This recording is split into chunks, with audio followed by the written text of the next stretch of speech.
So everything is really linking up right now.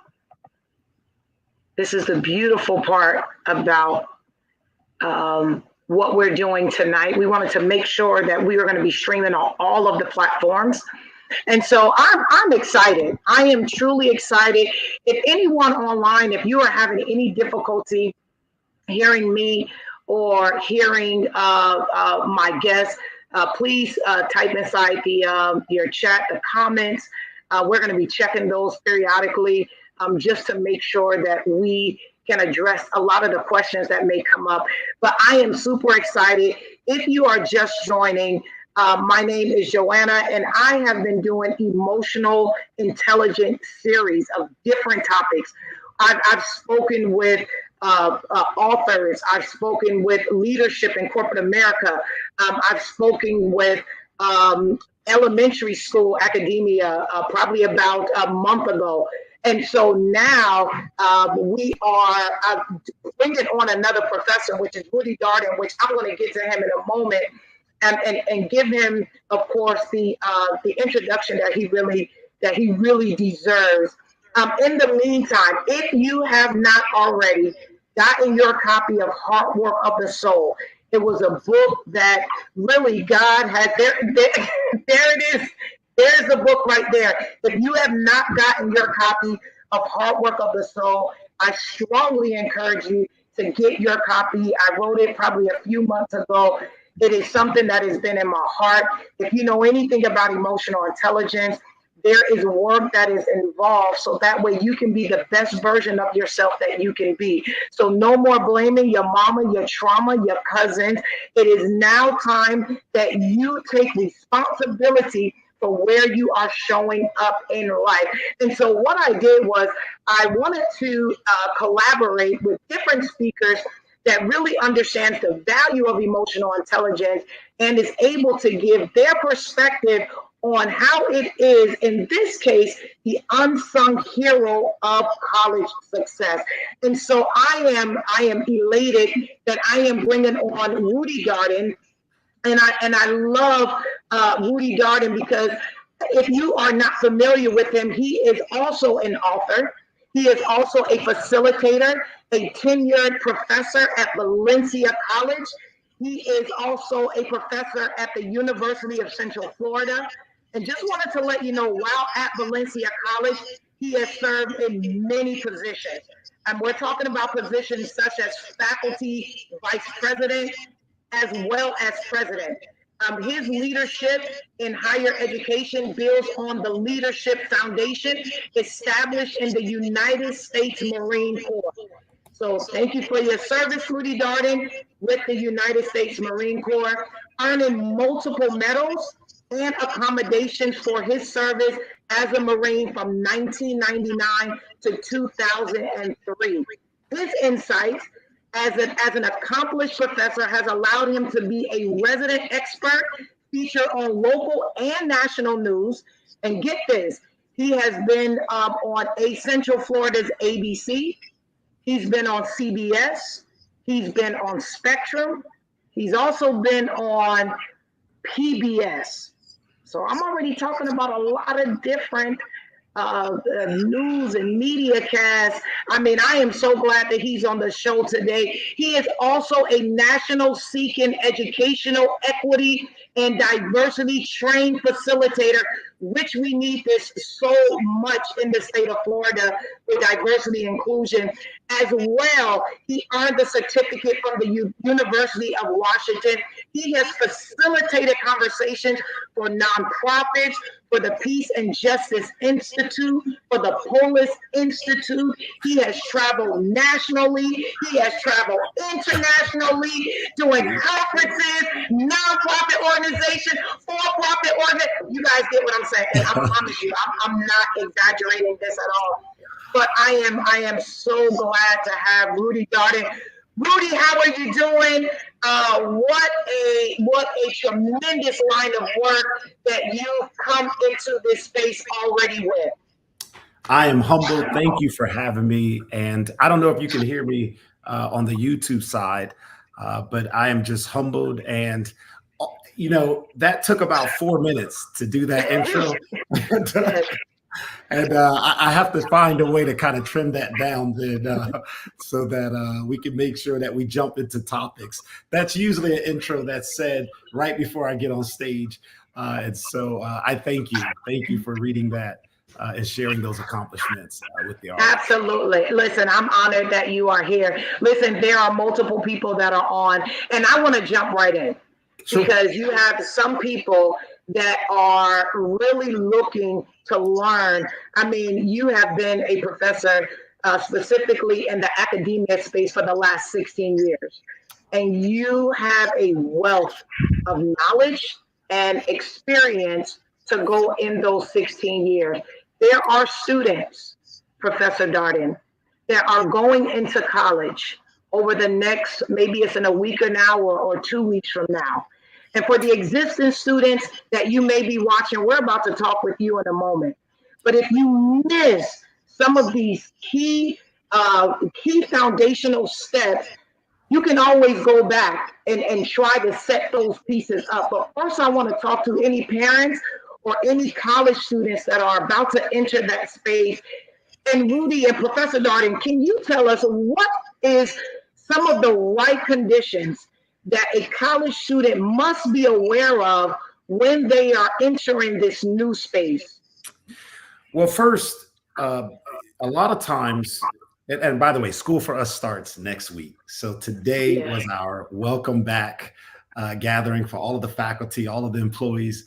And so I sat in meeting after meeting after meeting today to really set the tone for what students and employees are going to experience next week when we do start school. And so this conversation comes at the right time, because when we talk about the right conditions for student success, that's all what we were in meetings for today. How do we make sure we create the right conditions for students to experience the kind of foundation that will lead towards their educational success, which will lead towards their career and life success as well. And so we talked about those. And so I'll share just a few conditions that we talk about. That was the highlight of our welcome back meeting today. One of the things that was the primary focus was the intentionality as professors in getting students to understand what self-efficacy actually means. And so one of the strongest indicators of whether or not a student is going to have success in their first year of college has everything to do with self-efficacy. And self-efficacy is a fancy way of simply saying, does a person actually believe that they have what it takes to have success in whatever their environment is that they're going to be a part of? And so because college is such a new experience, many students already go in doubting themselves. And because they're doubting themselves, they're already having to overcome early obstacles, which is all based in their emotional intelligence. And so we, at the very beginning, before we could even talk about subject matter content, we had to talk about what are some of the right conditions to improve or to speak to a student's self-efficacy in order for them to have the kind of success that we would like for them to have. And there's something in particular that we're really mindful of, and that is if a student withdraws from a class in their first 2 weeks, or if a student within the first 2 weeks of the semester doesn't do what we call start right, so they don't have their books, they don't have their resource material in terms of text or in terms of laptops and electronic equipment. If a student doesn't have all of those pieces in place, they're going to go in with some sense of doubt around what it is that they're going to be asked to do. So getting students to understand that they're getting parents and students to know that we have to kind of create for them before the professors can try to create the right conditions for them to learn. Parents and students have the responsibility of making sure they know what resources are available to them and what the expectations are for them prior to them even walking in. And those expectations just simply mean knowing when, this sounds really basic, but knowing exactly where your classes are, knowing exactly what the parking situation is like, understanding that showing up late to a class is one of the early indicators of whether or not a student is going to either have success or fail in that class. And so we try to make sure that we get students, it's some of the stuff that parents usually make sure that they are responsible for. trying to say to these early student adult learners that you have to take ownership and responsibility. And it's not just taking ownership and responsibility, it's actually believing it. We don't get to know whether or not you believe that you can do this work. That has to start within. And so as professors, we come in and reinforce the reality that you made it here. And that is great. But oftentimes, what it took for you to get here isn't going to be what it takes for you to have success here. And getting students to understand that what made you be successful to get you in college it's a nice start. It's a nice start, but it probably isn't going to capture what it is. And so asking them to take what they have that they are bringing into college as their strengths, but also letting them know that you got to build on something else, which really starts with the belief in themselves. No matter what we're going to give to you in your first year of college, in your first couple of weeks of your classes, you got to have that starting foundation that says, I'm supposed to be here. I earned my right to be here. I have all the things necessary for me to have success. And we got to get them to really say that and own that. And it's hard to say to somebody, hey, make sure you affirm that. Make sure you have some affirmations before you walk in that affirm that you deserve to be here. You will have success here.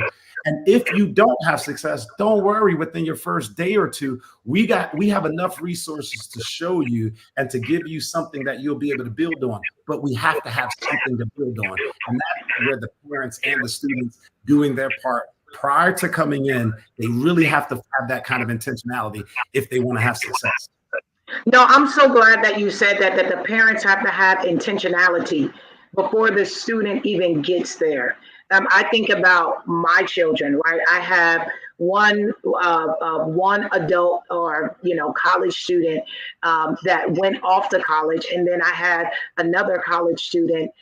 Two college students that went off to college, and then one college student that actually stayed home for college in the interim.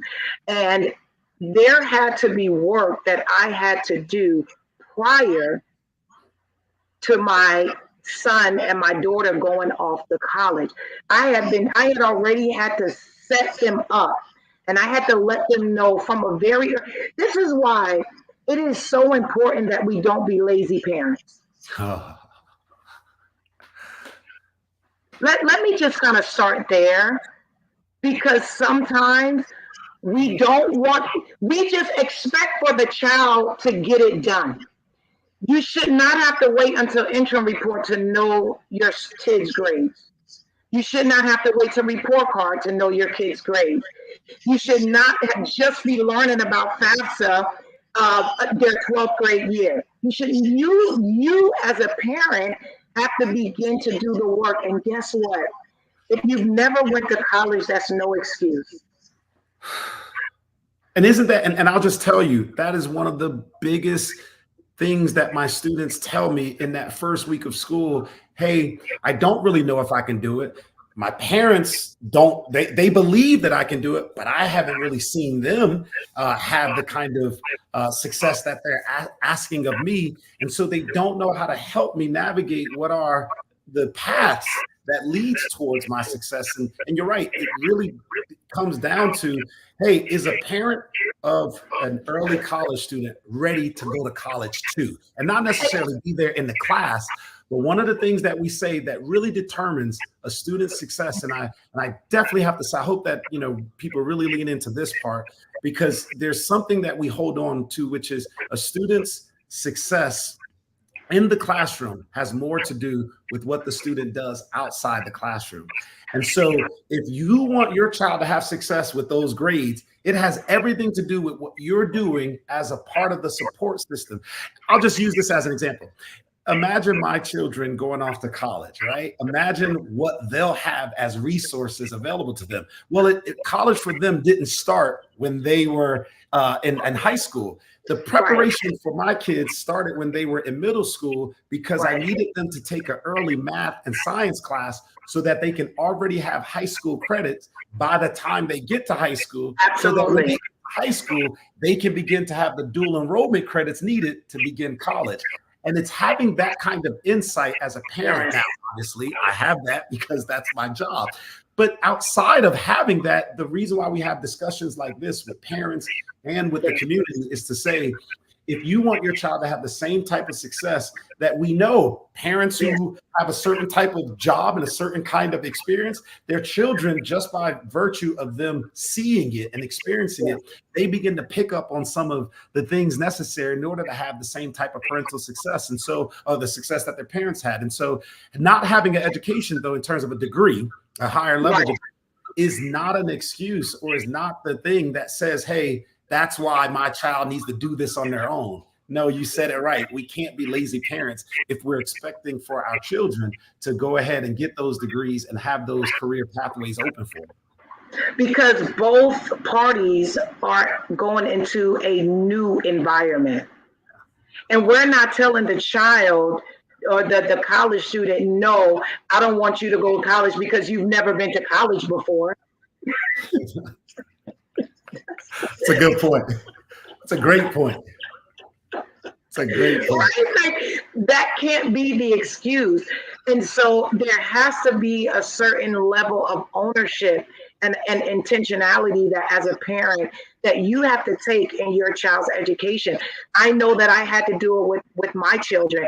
I had to be on top of my kids as far as dual enrollment is concerned, as far as speaking to the counselors, because sometimes these counselors may want your child to take ACE classes instead of dual enroll classes or both classes. You have to be involved in your child's education in order for you to set them up for success. And that comes with a certain level of awareness within yourself. So if you know emotionally that you feel a little uncomfortable or vulnerable as it relates to your child going to college, emotional intelligence says that you want to make sure that you get around the right network of people and the right community, so that way you get familiar all of the things that you would tell your child to do in college. Begin doing it before they go to college with yourself, because you have to go to college first. Before they go to college, you have to start familiarizing yourself with college. I know one of the other things with self-efficacy, right, Professor Darden, one of the things that we were having a conversation a little bit offline earlier, you were saying that there's three factors that really play a role into self-efficacy. Can you just kind of go into a little bit of detail about those very useful and necessary things for a child to be, for a college student to be successful? Yeah, sure. So it's real simple. There are three things that we ask students to consider putting their intentionality and focus on. But before I share what those three things are, I do want to speak to what you shared about being intentional as a parent and moving towards discomfort. I think what happens is because many of us as parents, we've gone beyond the college attending age. And so there is that thought that we might have that, hey, this was uncomfortable. My child would just do better at it. And that is what we're saying is, hey, if you neglect what is that discomfort that you maybe have felt around higher education, that level of discomfort is going to be exposed in your child in terms of their disbelief that they can do it. And so it's moving towards that discomfort and not saying you have to sign up for classes, but saying to your child, hey, I don't know what that step is, but I'm going to sit down with you because I do have some more experience about life.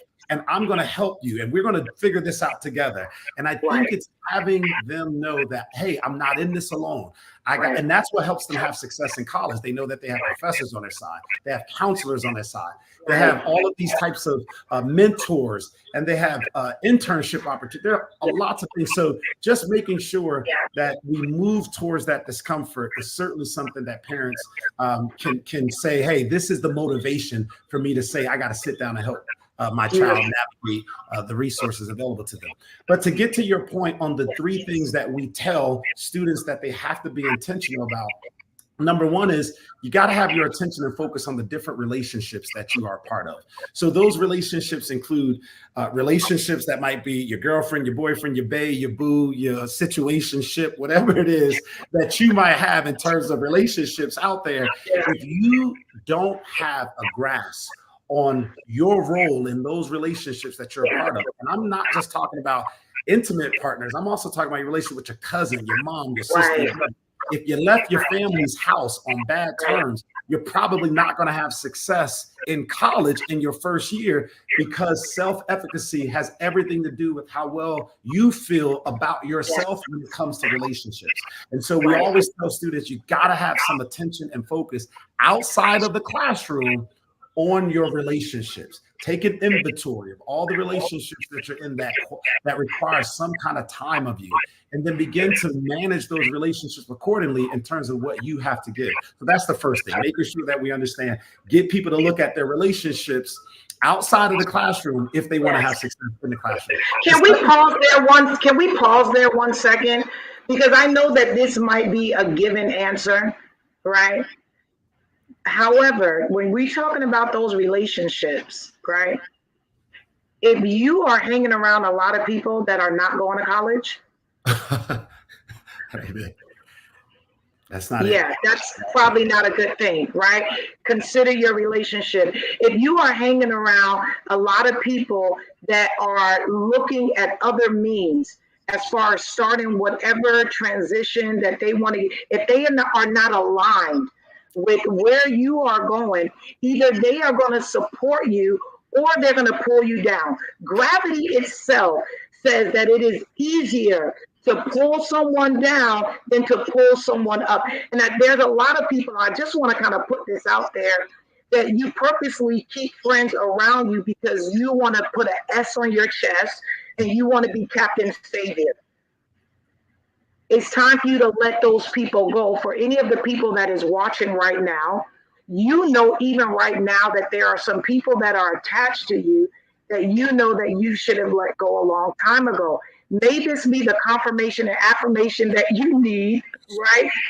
To begin to structure the community around you that is going to be for success in college and in life in general. So I wanted to kind of throw that out there, Professor Darden, because I know that's like, oh yeah, duh. But nevertheless, then we still have a lot of people that, even as adults, sometimes we have people that are not aligned with us and will easily pull us down from what we are trying to accomplish. Certainly, certainly. Well, the second thing is where we say, hey, it's time for you to check what are the educational resources available to you outside of the classroom, because your attention and focus has to be on some type of educational resources or tools made available to you outside of the class in order for you to be successful inside the class. So at the college, it looks like this. We have tutoring centers and writing centers and math centers and science labs and mentoring and clubs and organizations, all sorts of things that are available to students outside of the class. And it's saying to students, hey, begin to become aware of what are the educational resources available to you prior to you even stepping into the class. So you have your relationships, you have your educational resources, and then finally, this is the big one though, finances. Because when we talk about finances, I know we all understand money, right? We all understand that. But you mentioned something about why parents need to talk to counselors in high school, why parents have to talk to principals or deans that they might have in high schools.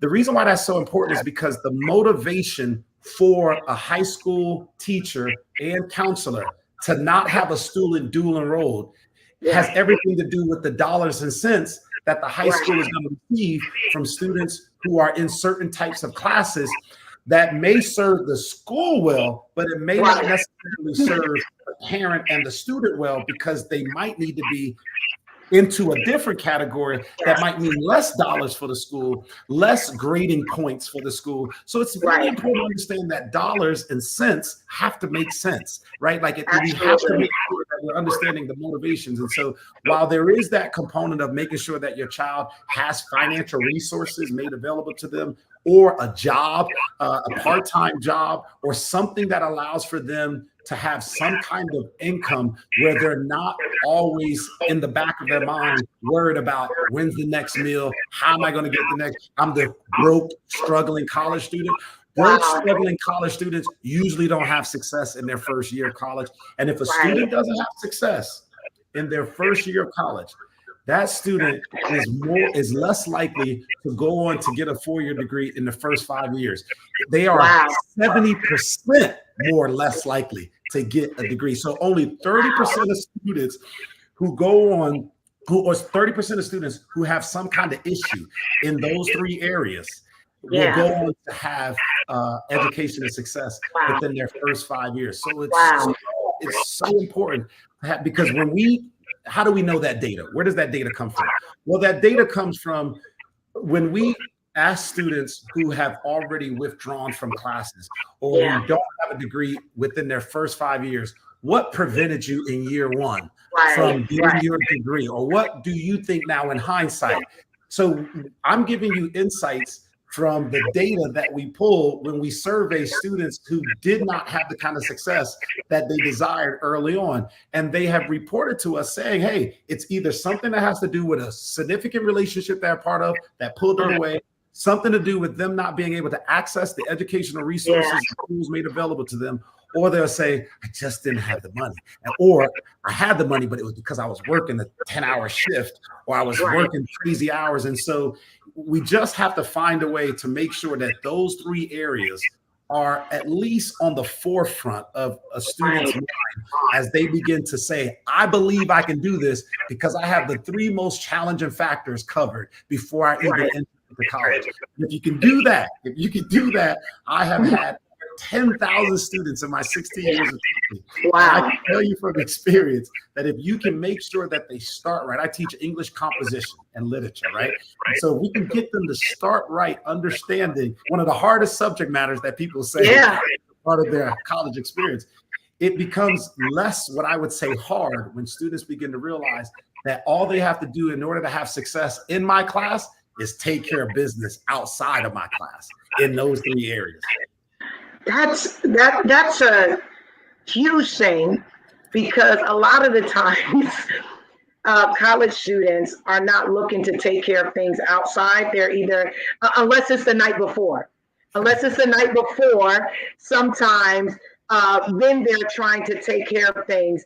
But let's talk about, because what ends up happening is as they enter college, there are some different things. There might be some people that is looking right now and they are actually in college and they have, dealt with like some issues as it comes to college. I know from a parent perspective, right? There are some different challenges that my children have experienced in the college experience, right? One of the things that you talked about was the student-led organizations, right? It was very paramount. It's easy for a parent to say, hey, make sure you surround yourself with the right people. But what are some actual clubs that you know that they can benefit from? So if we want to make sure that they're doing the things necessary outside of class, here are a few things that you can say to your child to begin to look into prior to them going and within the first 2 weeks. Number 1, clubs and organizations. Every single college and university has a student government organization that prioritizes where money is being spent from tuition dollars. And if there is one club that any student can be a part of, it is a student government association, because that's where the other clubs and organizations get their resources in order to be able to do the kinds of things that other clubs do. And every college campus, every university and college has certain types of clubs, whether it's subject matter related clubs, subject matter relation clubs, whether it is like hobbies or interest type clubs. So, or whether it's cultural clubs. So, as a college student, for example, when I was in college, I was the president of the Student Government Association, but I was also the vice president the year before that. And the year before that, I started as a senator. And before being a senator, I was a representative. I just raised my hand and said, I want to be a part of this. I heard that if I do well outside of class, then if I surround myself. So I took that seriously, and I walked right into the student government office and I said, how do I be a part of student government? They gave me a representative packet, told me what the responsibilities were. Within a few years, I became the student government president. But while I was the student government president, I also became a part of almost 5 different clubs. I was a part of the Asian Student Organization Club. I don't have Asian culture in my background, but because there were people in the Asian Student Organization that had an emphasis on certain things that I found that I can use in my educational experiences and in life. I was like, why not be a part of the Asian student? I don't Yeah, want to. absolutely. I was a part of the Valencia Haitian Student Association. I was a part of the African American Club. I was a part of the Caribbean Club. Right? Absolutely. All of these clubs that I was a part of and the Student Government Association helped me surround myself with others who are on the same track, who are focused just as I am, and who want the same type of success that I have. And so there are those types of clubs and organizations that anybody can be a part of. Outside of that, though, every campus and university also has mentors, and so there's some type of program that the college has that says, hey, if you want a student mentor, here's what that looked like. We call them student SLs on our campuses. If you can also have mentors who are professors. I'm a mentor to about 8 different students. My students are probably on Instagram right now.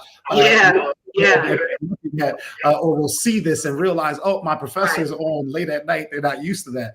And so my mentors, and I have mentees who've been my mentees. I've been in weddings. I've been at their graduations. And so once you get yourself with a college professor who's a mentor, they're not just there academically, they're there to guide you really through life and even after college. And so you have mentors and mentorship, but you also have interns and internship opportunities. There are just lots of different outside the class experiences that will help direct an early learner into the path that will help them have success later on in life. Yeah, so I love what you're talking about with mentorship. There are a lot of young adults, right, between the ages of about 18, 25, or 30. If you think about that age group, right, you are right at the cusp of either making a decision that can completely change the trajectory of your life, right, or it can really set up the rest of your life. And all of that has to do with mentorship. The ownership is on you. A lot of the times, that's why in my book, Professor Darden, I talk about stop blaming your mama, your trauma, your brother, your sister, your cousin for things that you have not resolved in your heart. And so you end up walking around with this victim mentality of why is this happening to me? How come the professor is not passing me? I told him my story. Doesn't he care about me? No, you do your work. Do the work that you are supposed to do and take advantage of the opportunity that has been set before you. And so that's why emotional intelligence is so important, because a lot of the times we blame everybody else for where we are in life, and we don't take inventory and accountability for the decisions that we made or that we chose not to make. Because a lot of the times we focus on the decisions that we made. But sometimes it's those decisions that we chose not to make that actually got us in the most trouble, right? Because I know you heard that voice saying, you shouldn't have went out that night. You shouldn't be with that person. You shouldn't be in this place. There's a voice that all of us have, right, that is trying to get us on the right course. So I love that you were talking about it's the decisions that you make outside of the classroom. And that really brings me to this next area, because once you got the physical components in place, the financial resources, the student-led organizations, the relationships, right? I want to go to that relational side of it, because you have been in the academic space for 16 years.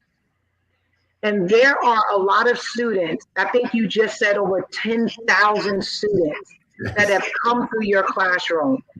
Can you begin to talk about some of the do you have any personal experience for anyone that is watching on Instagram, on Facebook, on YouTube, and you're in college, or maybe right now you're not in college, but there are some relational challenges, some emotional or mental challenges that you have been going through. Professor Darden, I'm sure you've seen something, a couple of those things maybe in your line of work, in your classroom. Can you have any personal experiences that you can share with us regarding that topic? Sure. Yeah. So when I think of what is required for a person to have success in the classroom, there is the starting point that says if you didn't manage your relationships Yeah. effectively before my class, you probably don't have the tools to manage the relationship that I have with you as Wow. your professor effectively. Wow. And Wow. so it's getting them to see and to experience, here's what modeling an effective relationship looks like. But when we do that, that comes with all that comes when you have a relationship with somebody. And so because I've been a mentor to dozens of students and been in all sorts of both personal and academic settings, there is something that I tell to my students in the 5th week of class, right before they're about to turn in their first essay, which stems from a student that I had in my first 3 years of teaching. My 3rd year of teaching, I had a student who said to me, "Hey, Mr. Darden, you stress the importance of starting right, changing who I'm involved with outside of class. And you've also said that our writing has the ability to be here even when we're not. So I want to be responsible for my writing so that whenever I'm not in class, you at least have my writing. You have proof that I did what I was supposed to do." And so, Mr. Darden, I'm changing my schedule. I'm doing all of these things. And I said, well, that's great. I'll share his name because you can Google his name. I want listeners and people who might view this in the future to Right. Google his name and to Google my name. I'll share his name in just a few seconds, but I want to kind of set up what his life experience and what his story is like, because I think it's pivotal as we think of how challenging the outside experience is in terms of what that means for us inside the class. Absolutely. So this student came to me and said, "Hey, it's Friday. I'm not going to be here on Monday." I'm hearing a little bit of echo. Do you hear the echo? Yeah, let me just make sure I don't have anything on my end. Okay, in the comments, do you guys hear any echo? In the comments, do you hear? If you can just put inside the comments if you hear any echo. Maybe it's when Because I I'm was hearing a speaking. little echo on my end, but I don't hear echo now on my end. Do you still hear that echo? I think we're good Okay, now. I think. Okay. Okay. All right. So so this student, his name is Alex Zaldivar. And if you Google Alex Zaldivar and you put my name next to it, you'll get some of the details of the story. And the reason why I'm sharing this is because of how pivotal his story has been in the life of thousands of students. So thousands of my students have heard this story. This story has also went all the way to the Florida and the United States Supreme Court. And so I want to share why it's so important to make sure that when we say, hey, do what you're supposed to do outside of the classroom, because your writing has the ability to be here when you're not. And while you may not always know what to do when you're not in class, you always know the right thing to do when you're not. And I'll say that again. You may not always know what to do when you're not in class, but you always know the right thing to do. And so we always encourage students to do the right thing outside of class, whatever that looks like, that holds true to your morals, your sense of integrity, your character. So that was number one. And so he understood it. This student, Alex Zaldivar, understood that very well. And he came to me with his essay, and he said, they're saying that there was an echo there. Okay.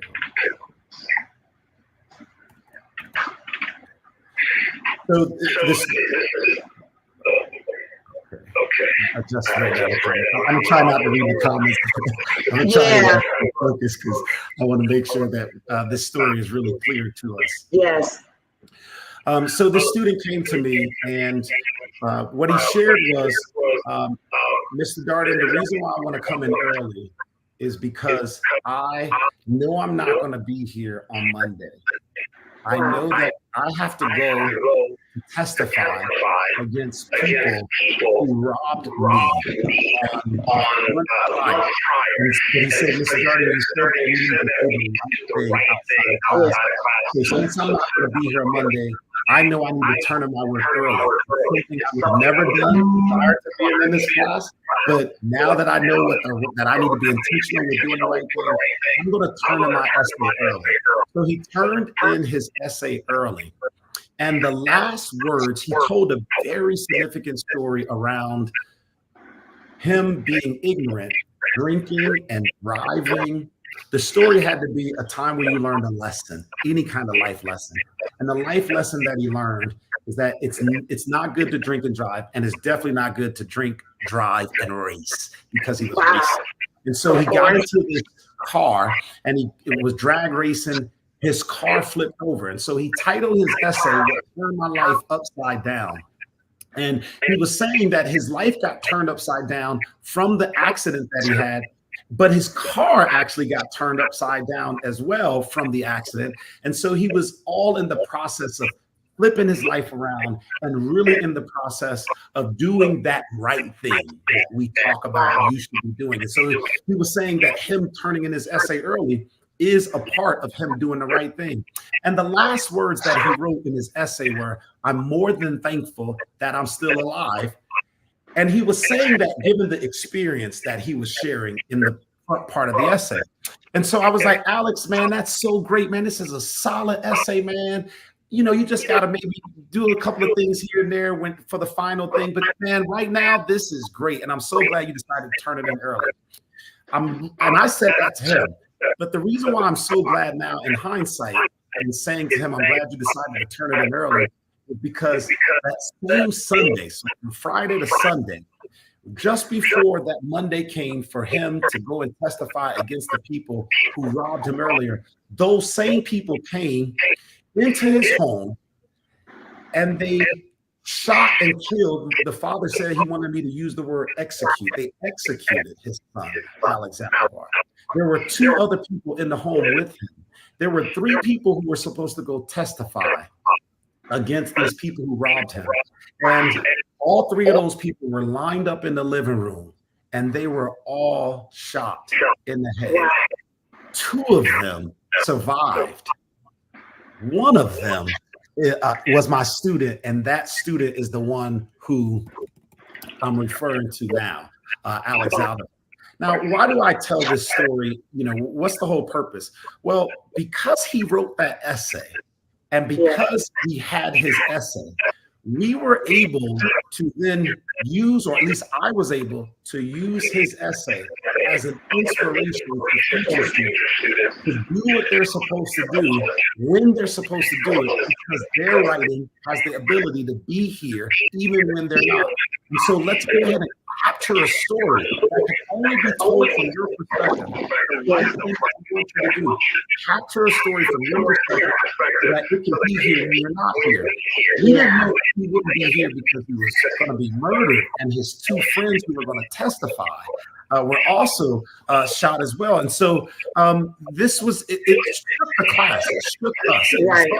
It was major news here in Central Florida, and it ended up making major news nationally because right after that student was murdered, I began to use his essay to impact future students. Well, 5 years after the trial, because they murdered the student, they caught him, he was found guilty. And 5 years later, it was part of what we call and they have to have what I call witness statement that speaks to the life of the student. And the mother was part of it. The father was part of it. The sister and brother who were there, who were shot also, they were there to give their testimony. And then I got a call from the district attorney to be a part of this impact statement people who would then share how Alex Alvar impacted people in life. I was there to share how he also impacted people in death through his writing. Here's where the irony comes in, where it all came together. This is why I ended up going all the way to the Supreme Court and the United States Supreme Court. It's because Rudy, Professor Darden, I don't want to cut you off. Everybody is really trying to hear your story. They're saying that the echo was just really bad. Is it possible that I know the volume is probably down, I may ask the people that are joining from Instagram, from your page, if they can jump on YouTube. If they can jump on YouTube, it Yeah. might be much easier so that way you can disconnect. I just don't want them to lose, um, to be able to lose Yeah, it the seems like it's context going of in the and out. story. Yeah. Yep. Yep. Yeah. Sometimes there's an echo, sometimes there's not. Um, so yeah, and I hate to do this to the Instagram feed because it really is the two different microphones that's happening now, Yes. causing Yeah. it to be that way. So we're gonna have to close down the Instagram feed because the StreamYard has the YouTube and Facebook. And so, is there a way for you to post the link, Joanna, into for? Yes. Yes. I'm gonna post the link. Just give me one moment. I'm Is gonna it in I'm your gonna bio post as the well? link. Yes, it is in my Okay, bio. So if you go right to my bio, you will see it. there it is. Yeah, link in the Yep. bio, y'all. Y'all know what to do. Link is Go in the tap for that. bio. Link is in the bio. Go get on that because I don't want you to miss how impactful this experience has been. Absolutely. So we're gonna shut down the Instagram, the extra feed. Please jump on via YouTube, and so we'll see you on the other side. Sure.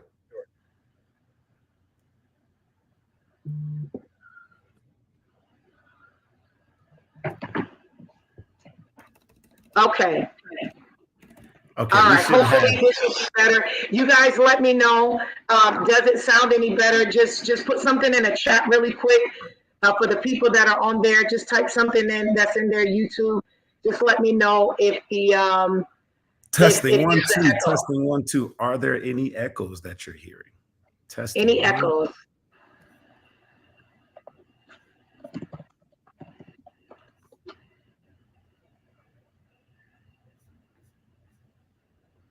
Okay. All right. So I believe that it is better. It's Okay. better than it was. It was better than it was before. That's for sure. Okay. Yeah, there we go. No echoes. Okay. Good. Good. So essentially what I was sharing, and I'll just kind of do a quick summary of what I was sharing, is that Please. I had a student who came to me to say, um, that came to me and said, "Hey, I want to do the right thing, and that Yeah. means getting my life together outside of college." And that same student was murdered. The 2 nights before he was murdered, he turned in his essay because he just wanted to make sure that he did the right thing.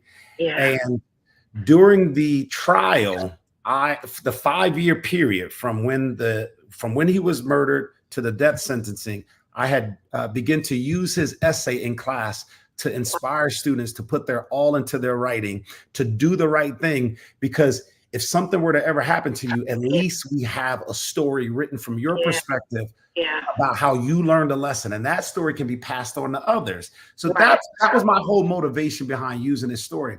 I never thought that I would be asked to swear to tell the whole truth in front of a jury on Wow. behalf of my student, to say, "Hey, here is the essay that my student wrote that proves that he had so much more life to look forward to." His final words were, "I'm more than thankful that I'm still alive." And here's the part where the judge stepped in, because the judge said at the final part of the death sentencing hearing, the judge sentenced the killer to death, citing and using exact words from Alex Zaldivar's essay. Alex Zaldivar's essay's last words was, "I'm thankful I'm still alive." And the judge said that student had so much more to live for and to look forward to, and you took that away from him. And then the judge pointed to the saying above his head, which read, "Equal justice under the law." And the judge said, because this courtroom is all about equal justice under the law, you tried to silence, because you didn't want him to testify against you on Monday. You tried to silence him, but you didn't know that his words will live on through his writing. Wow. You could not silence him. And so then the judge said, "And now by the power invested in me, I am now going to silence you by sentencing you to death." And so this story The people in the courtroom went crazy. I mean, you can YouTube, you can see it. It was just an emotional moment where the judge finally slapped down a verdict. And this was a surprise. And the reason why it was a surprise to so many people in the state of Florida is because it was the jury verdict had 11-1. There was one person who felt, even though he was guilty, they didn't believe in the death penalty.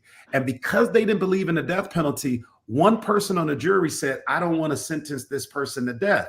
Well, the judge said, well, I have the power in the state of Florida, and there are 4 other states in the United States where a judge can overturn a death sentencing verdict if it was only one person on the jury who held up the death sentencing hearing.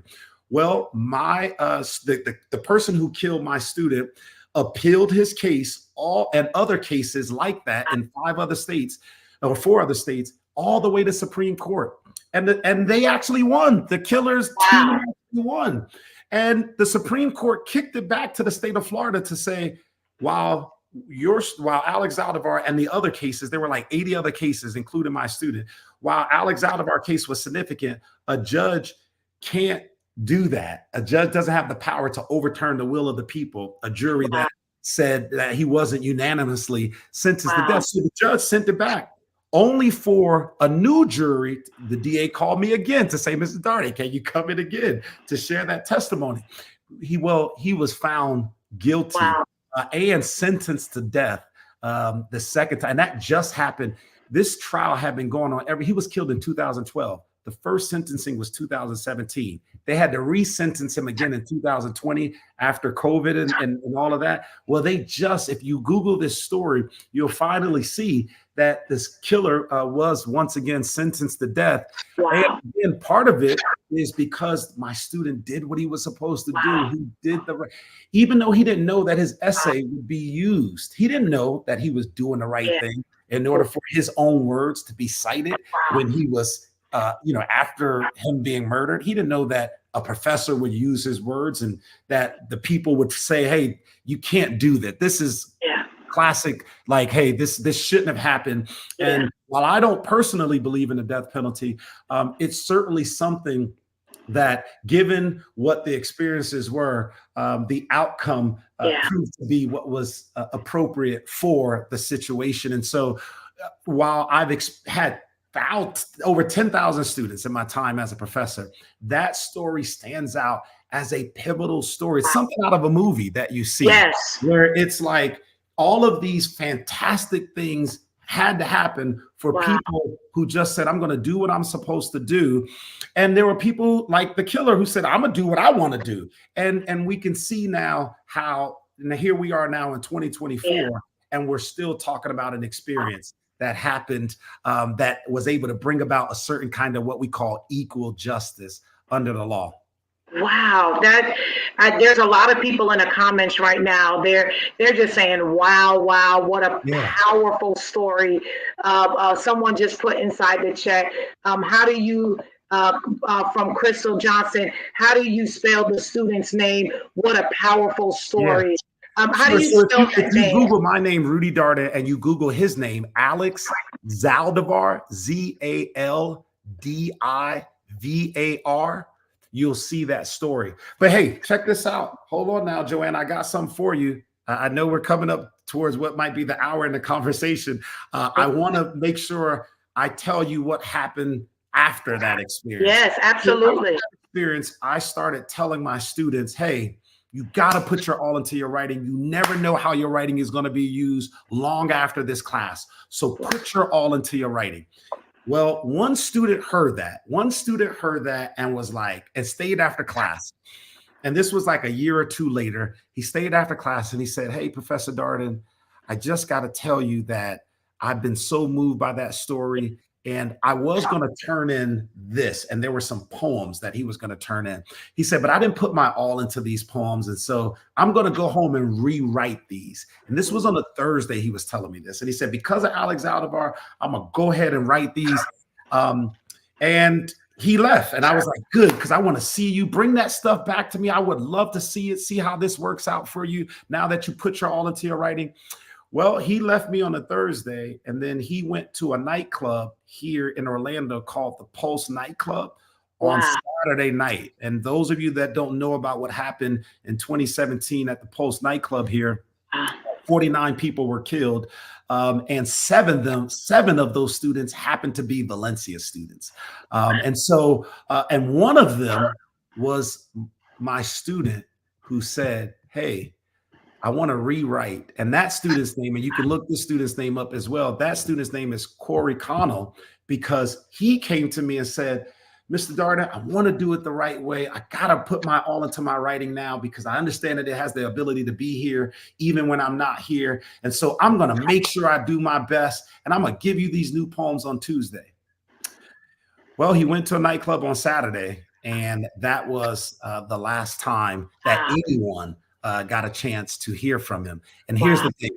He told his sisters about Alex Zaldivar and about how he was going to change his life around because of this story. So when Corey Connell passed, his sisters emailed me and they begin to reach out to me to say, "Hey, Mr. Darden, do you have my brother's poems? Because he said that he was rewriting things because of this guy named Alex Zaldivar, that he now wants to do the right thing." And unfortunately, I had to look at his sisters and say, "I never got him.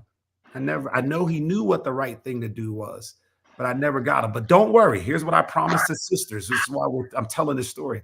I promised his sisters that whenever I tell the Alex Zaldivar story, I'll also tell about his brother, her brother, whose name is Corey Connell, who had just as many hopes and dreams as Alex Zaldivar, whose name may not be listed in the Florida Supreme Court site, but Corey Connell was a student who wanted to be a firefighter, who wanted to do the right thing. He never got a chance to put it in writing, but because I'm able to share his story can still continue to live on.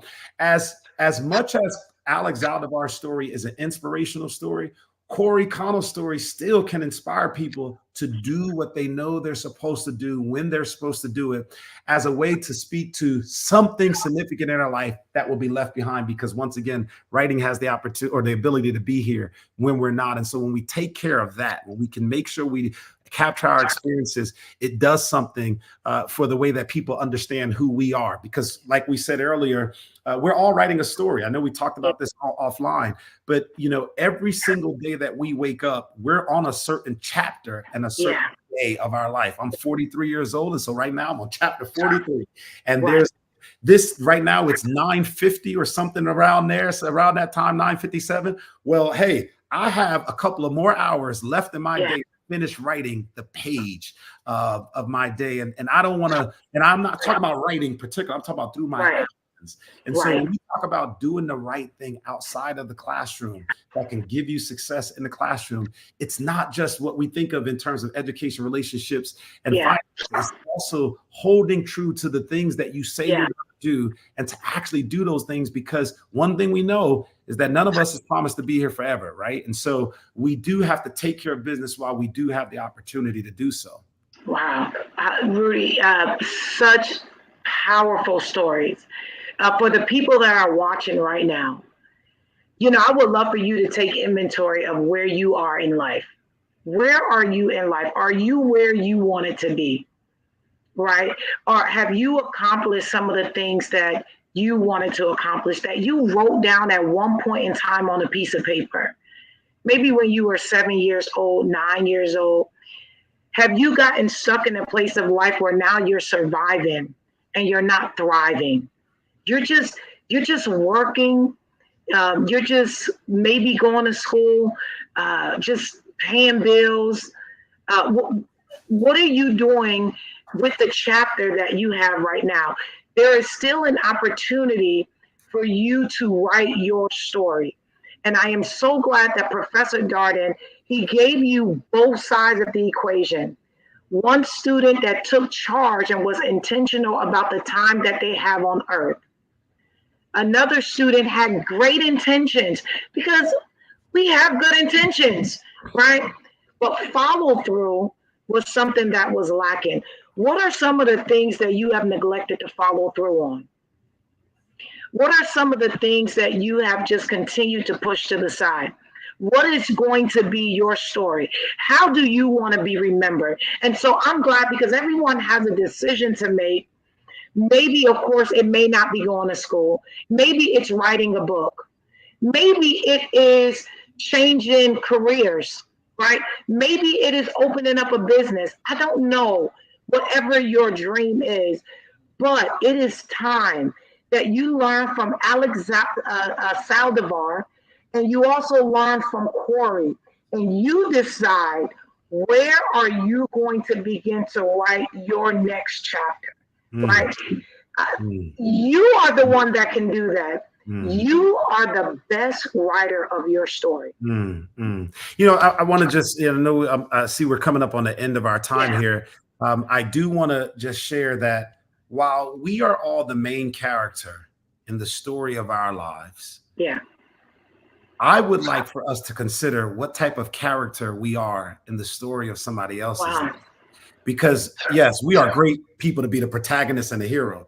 But if I'm the villain in my own daughter's life, or if I'm the villain in my son's life, the villain in my wife's life, if I'm the one that my wife wakes up to and say every morning, I got to overcome the hurdle known as my husband. I got to overcome what my husband brings me in the same way that I got to overcome my job.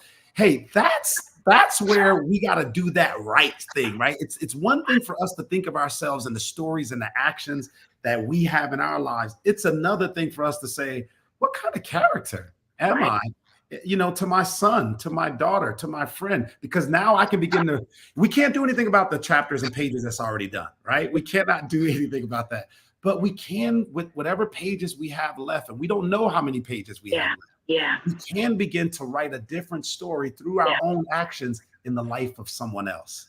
And, Ah, and dare I say that in the ways that I'm able to be a professor and a community activist and advocate, one of the things that definitely drives my interactions with anyone in the public is how do I want that person to remember me after I'm no longer in that person's life?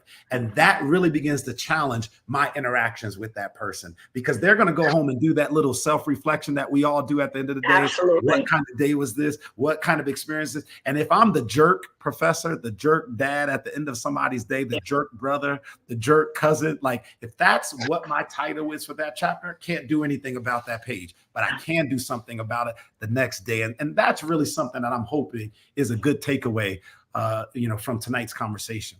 Absolutely. Thank you so much for sharing that because there is always opportunity there, right? And so I recently wrote a book because maybe there are some people that don't know where to start. They don't know what issue they may need to focus on first, right?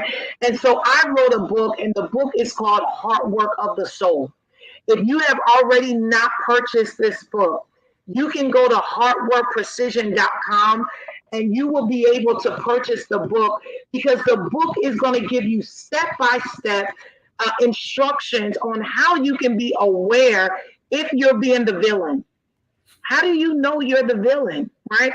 That takes a certain level of self awareness. When you realize that you are the villain, in several situations, then there's going to take a piece of self-regulation. You're going to have to be able to manage those emotions and manage those behaviors, right?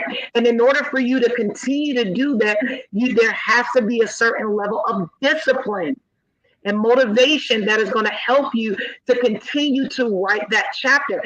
And you're going to fall short sometime, right? And this is where empathy comes in because you can't kick yourself while you're down. This is a journey. And so these are just some of the pillars that I discuss in detail in my book, Heart Work of the Soul. It also comes with the workbook that Professor Darden is also holding up. If you can, if you go on the website today, there's actually a discounted version of the books right now for the people that are streaming today. If you have not purchased your book, get your book today. It is going to definitely bless your soul because this is work that doesn't just automatically arise. And these are intentional, consistent decisions that you have to make every single day. And so, if we're going to probably give Professor, can you give us about 5 more minutes Sure. just for any type of Q&A? Please, Sure. inside the chat, really quick, if you have a question for Professor Darden, if you have a question For me, in the emotional intelligence space, please go ahead and put your question. If you're a parent, if you are an existing college student and you have questions regarding the academic space, and of course, how you can be able to leverage some of the areas for you to be successful. We were talking about relational, having the right type of relationships. We were talking about having the right type of finances, right? And having educational resources. Those are the three areas that Professor talked about specifically. And if you are an existing student, you got to get into the different programs that are available. You want to make sure that within your first couple of classes, the first 2 semesters, that you are being intentional about your friends. Professor Darden talked about very vividly, very powerful, that he talked about 3 students, but he actually had 5 students. 5 students that he lost in his tenure, and then 7, and that doesn't even include the 7 students that was at the Post nightclub. So we're talking about 12 students for Valencia just within the 15 years that he was there. And so if you have any questions for Professor Darden, this is the time for you to get in. I'm looking at the chat here, and I do have one question. Professor Darden, one person is asking, what is something that they can do that will help them be better than what they've been in college? I know it's kind of generic, but they want to know, listen, what are some steps in which they can be better in college?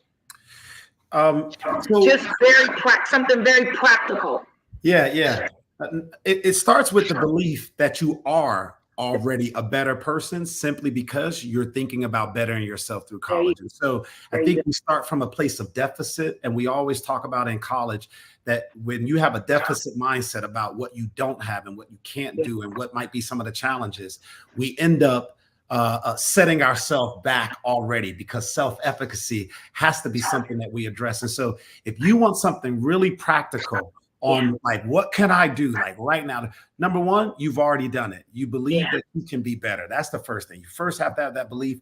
Write that affirmation down. Look at that affirmation.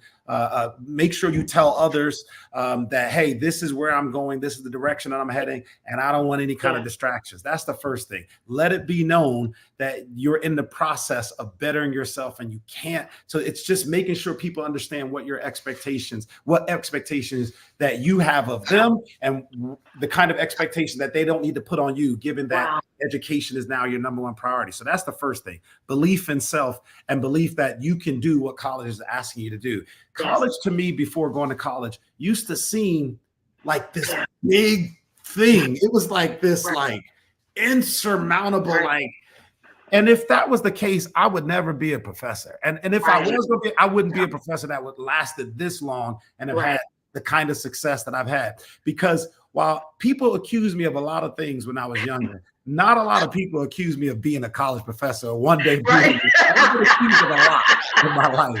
But that wasn't an accusation placed on me. And so just simply believing.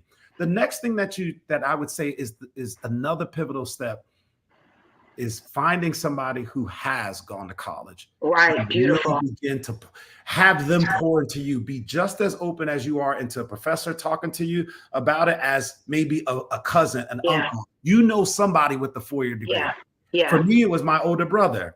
For me, it was my older sister.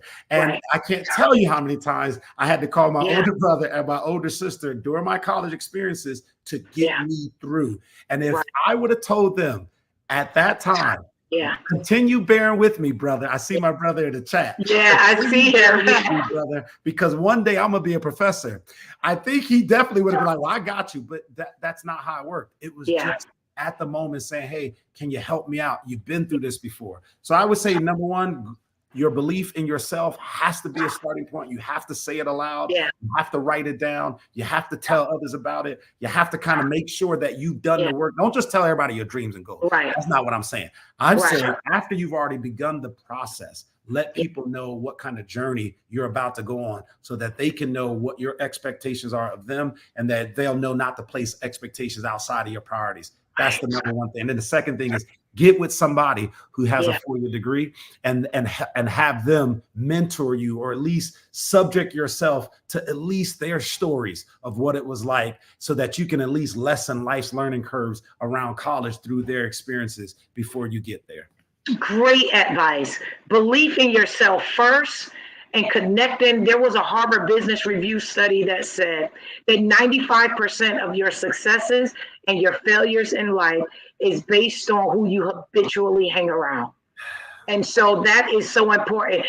Relax Me ASMR said, how do you take care of your mental health after you graduate? Well, one thing that I can say is definitely get hard work of the soul, right? That's it. That's number one.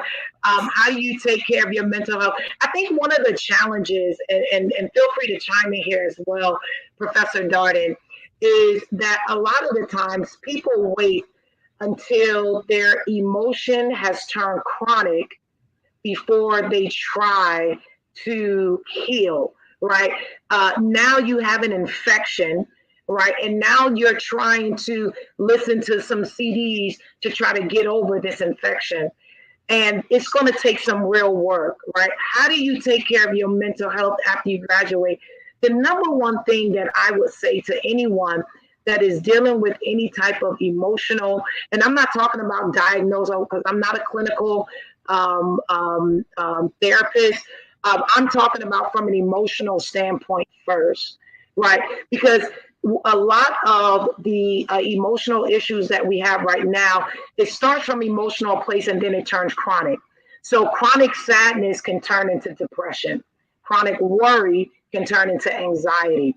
And so if you can begin to get it when it's at its infancy stage of emotions, then you can try to head off the clinical diagnosed places. So how do you take care of your mental health? Number one thing that I would say is that spend time actually take an inventory of yourself. Why do you do what you do? What are the ways and what are your triggers? What are some of the things that have stopped? Take time to sit with yourself and take inventory. Ask yourself questions. A lot of the times we don't want to sit with ourselves because we're scared of what may come up.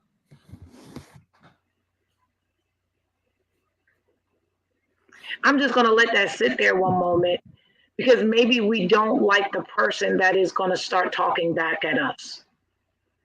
And so a lot of the times we don't create a space and have that, even that psychological safety within us. We don't even feel safe to talk to ourselves. And that's one of the challenges. And that's just one point. Professor Darden, what's one other step? And I'm going to go over to another question really quickly. But what's one other step? I was saying prioritize self and begin to make time for yourself. What's one other thing that you can do regarding your mental or emotional health after you graduate? So, it's important to have some kind of anchor. What is your anchor? In college, we talk about, hey, life, a lot of the pivotal decisions that end up impacting where you're going to be at 60 happen between 18 and 25.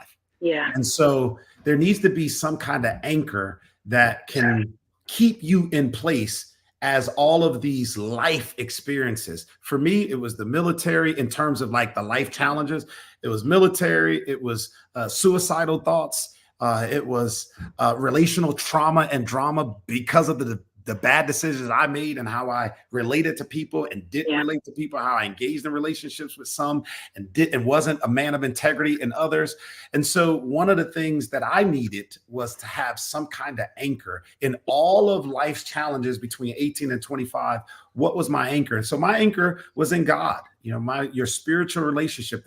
There's a spiritual component to this for me that has been my anchor. But I've heard from other students in terms of what their anchors are, in terms of maybe some belief systems that they might have that's not rooted necessarily in what they might believe as a religious institutional experience that might come from a higher power God. So they talk about their family values. They talk about certain people in our life who represent anchors. I do want to challenge us though sometimes when we say that a person is an anchor, because that person too ends up being a part of this. It's important to have, at least something that grounds you. And oftentimes I try to encourage my students to have grounded anchors that are more principle based and more character and value based principles. Like I always want to try to be good to others, right? As an anchor. If my mental health is off after college, I can still return to, am I putting my head down and doing something that is good for others, right? Even I can get so caught up in my own mental health stuff that's going on that oftentimes I don't see that there's something else that I might need to be having my attention towards. And so having good anchors and understanding those anchors is certainly something that I would say it should be something on the forefront of our minds. Yeah, I have another question here, and I think you answered it already, but I do want to put it in. What are the best ways to deal with anxiety related to college as an incoming freshman? And I think one of the things first that you talked about is self-belief, right? You have to be able to believe in yourself and have that confidence. The second thing that you talked about is having an anchor, right? Having, whether that's going to be a godly anchor or some other type of value and belief system that is going to hold you.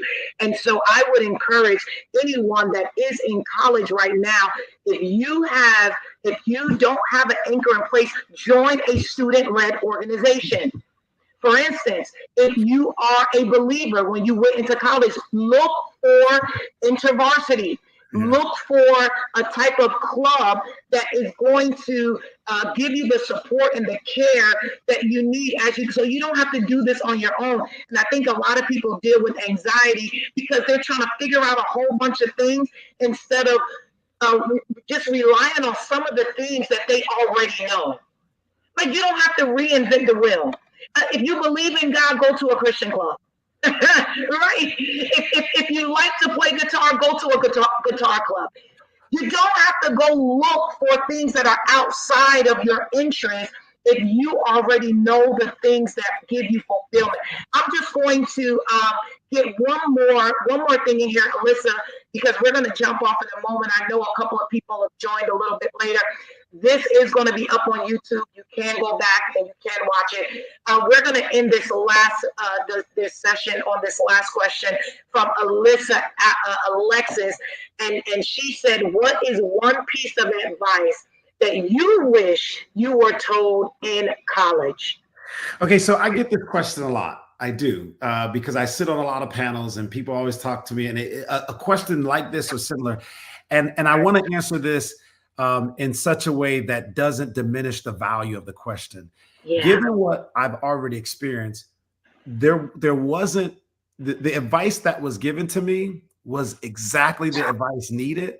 So there was no other pieces of advice that I wish I had been told, because the advice that I was told got me to where I was able to have all the different measures of success. And you read it for 5 minutes, all the ways in the intro that I've been able to take advantage. But I'll tell you what that advice was. I'll tell you what the advice, and I'll say this, I'll give the person a shout out, Brian Oliver. Let me give a shout out.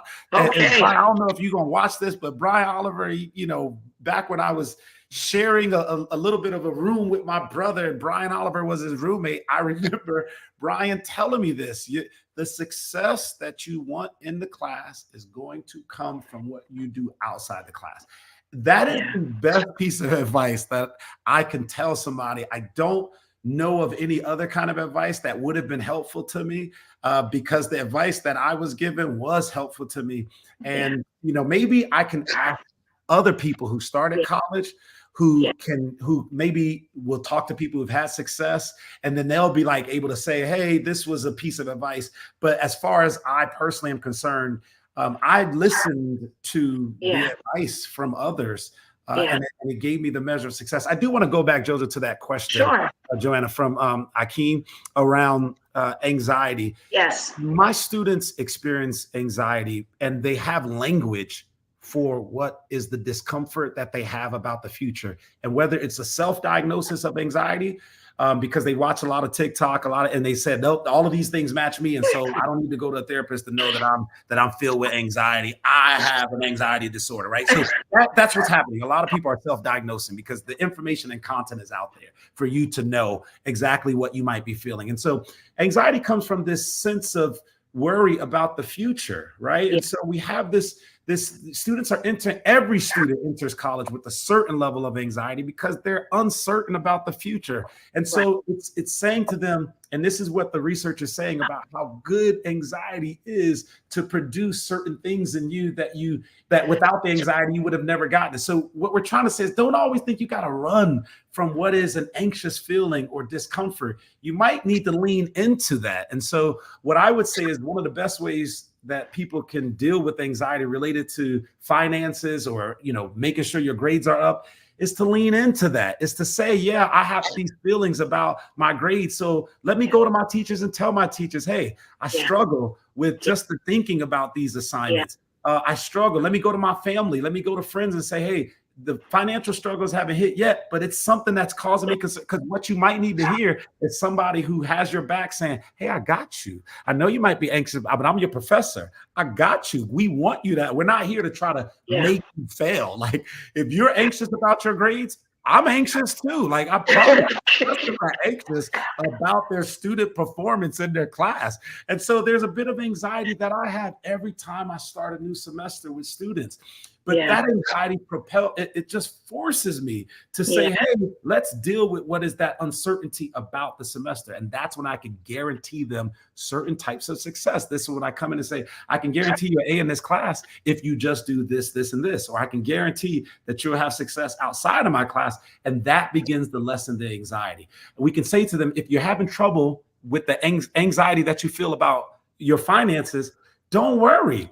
There's so many foundation scholarships. You just got to get a B and A's in your first semester to where now you can access some of those finances, regardless of what your GPA might have been in high school, regardless of what you've done. If you can, in your first 15 credit hours, get B's and A's, you will have access to all of your university and college foundation scholarships. So if you can just keep your head above water for the first semester or two, don't worry. By the time that third semester comes, that second year comes, and you did what you were supposed to do, the financial thing will not be an issue. And so there are different things that you can do to mitigate what are the experiences. But the last thing I want people to think that they need to do is simply run from it or cope with it through drinking, cope with it through some other type of chemical substance that doesn't allow for them to actually sit with it.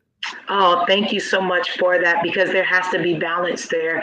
A lot of the times in my book, what I talk about is emotions is not good or bad. It's the power that you put behind it, right?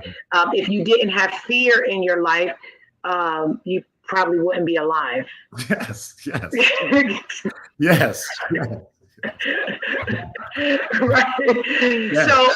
So there has to be a certain level of balance with any emotion that you are expressing. Professor Darden, thank you so much for your time, your attention, your advice that you have given. You have, if you didn't get the bio earlier, if you just came in at the last minute, go back. This is going to be rebroadcast, so that way you will be able to gain those strategies. And also, if you are just joining and you was not aware of some of the things that we were talking about, the book, Hard Work of the Soul, as well as the workbook and the 21-day soul affirmations is available at hardworkprecision.com. Make sure you grab your copy so you can begin to take on some of the different strategies in which Professor Darden has shared. I want to thank everyone for of course, for being a part of the discussion. And I look to see you on our next emotional intelligence series. Thank you so much and have a good night.